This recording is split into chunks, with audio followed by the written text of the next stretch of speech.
صحیح مسلم حدیث نمبر 7257۔ حضرت فاطمہ بنت قیس رضی اللہ تعالی عنہا بیان کرتی ہیں کہ رسول اکرم صلی اللہ علیہ وسلم کے پاس حضرت تمیم داری آئے اور آپ کو یہ خبر دی کہ وہ سمندر میں سوار ہوئے، ان کا جہاز راستے سے ہٹ گیا، وہ ایک جزیرے میں جا نکلے، وہ اس میں پانی تلاش کرنے گئے تو ان کی ملاقات ایک شخص سے ہوئی جو اپنے بال کھینچ رہا تھا۔ اس کے بعد انہوں نے پوری حدیث بیان کی اور اس میں یہ بھی بیان کیا کہ اگر مجھے نکلنے کی اجازت ہو تو میں مدینہ طیبہ کے علاوہ تمام شہروں کا چکر لگاؤں۔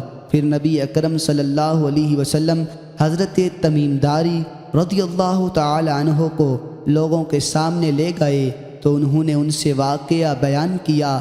آپ نے فرمایا یہ طیبہ ہے اور وہ دجال ہے۔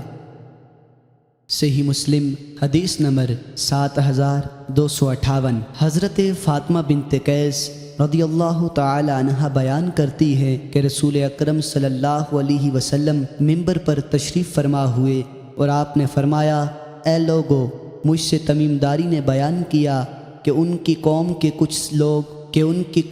کچھ لوگ سمندر میں کشتی میں تھے تو وہ ٹوٹ گئی۔